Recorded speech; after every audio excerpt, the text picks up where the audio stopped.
it is an odd and beautiful thing that we get to do together this Lent, which is to pray together with silence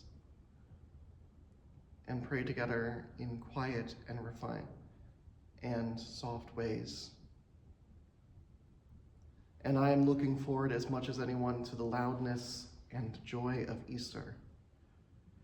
But silence is so much something we seem to be scared of in our worship and in our lives, that the world, we need to fill our worship and our lives with as much noise and distractions and effort and things as possible.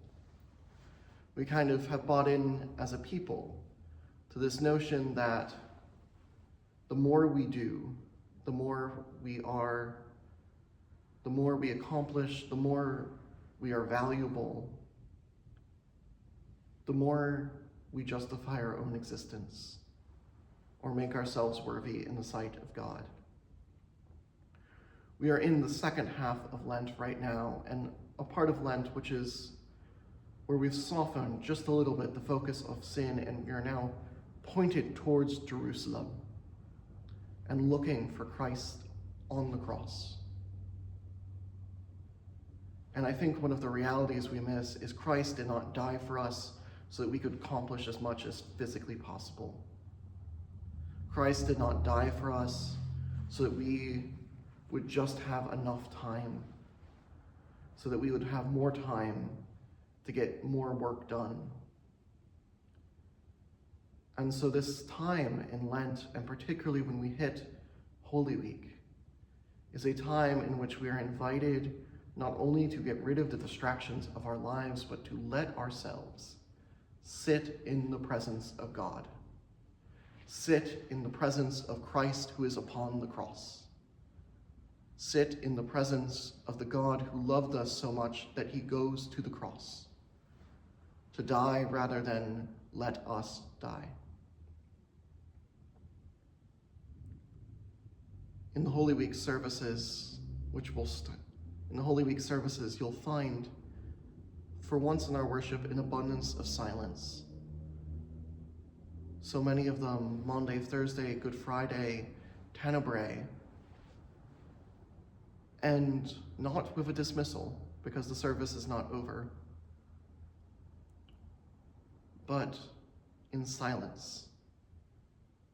In time of quiet contemplation, the work of the service is left undone. And we are invited to just sit with God for a moment. Likewise, if you participate in the Great Watch, if you come and share our chapel during Holy Week, during that time between the stripping of the altar on Maundy, Friday, and Good Friday service, you are invited there to sit in silence with God. You can pray aloud, but that is allowed, but so many of us in that moment and in that space say rather, I will sit in the presence of God the Almighty, the creator of heaven and earth.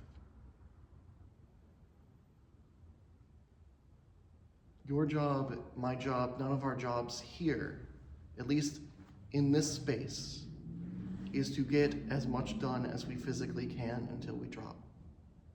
That's not God's vision for what our lives look like. God's vision is for us to live whole lives filled to the brim with the knowledge of the gifts that God has given us. And so I invite you, as we prepare for this just last week of Lent, of kind of the normal Lent before we hit Holy Week, as